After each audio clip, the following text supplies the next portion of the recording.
Bank Indonesia dan ASEAN Development Bank kembali menyoroti pentingnya reformasi struktural bagi negara-negara berkembang di Asia. Dalam seminar tersebut, hadir sejumlah pembicara terkemuka dari mancanegara. Pada kesempatan itu, Gubernur Bank Indonesia Agus Dewi Martowardoyo mengungkapkan, reformasi struktural merupakan kunci untuk mencapai pertumbuhan ekonomi yang tinggi dan berkelanjutan. In this juncture, we are arriving at the point why domestic economic strength needs to be increased, and the effective way to do it is by raising its own growth potential. Monetary and fiscal policies are mainly aimed at supporting demand, but demand cannot be optimized if structural problems are not addressed well. Therefore, I believe it is timely for policymakers in emerging economies, Indonesia included, to focus on structural reform to boost economic growth in a sustainable manner. Melalui workshop dan seminar bertaraf internasional, BI dan ADB mengupas terobosan-terobosan untuk mempercepat reformasi struktural. Salah satu terobosannya adalah dengan metode growth diagnostic.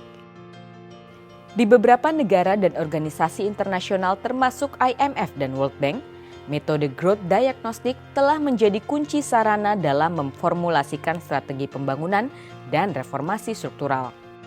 Metode tersebut dinilai mampu mengidentifikasi akar permasalahan yang mengakibatkan ekonomi suatu negara jauh di bawah kapasitas seharusnya.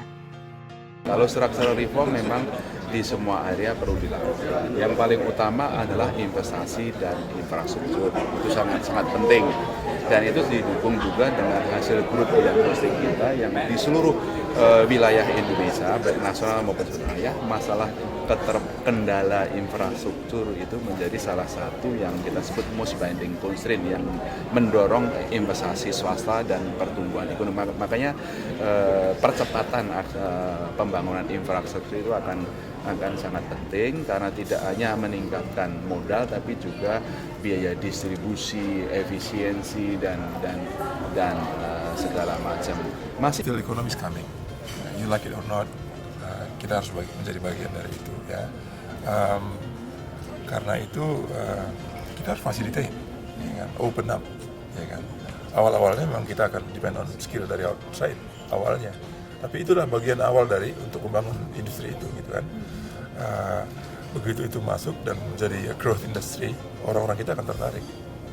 Ya, tapi kalau kita sementara menutup, maka orang kita tidak akan pernah tertarik ke sana, gitu.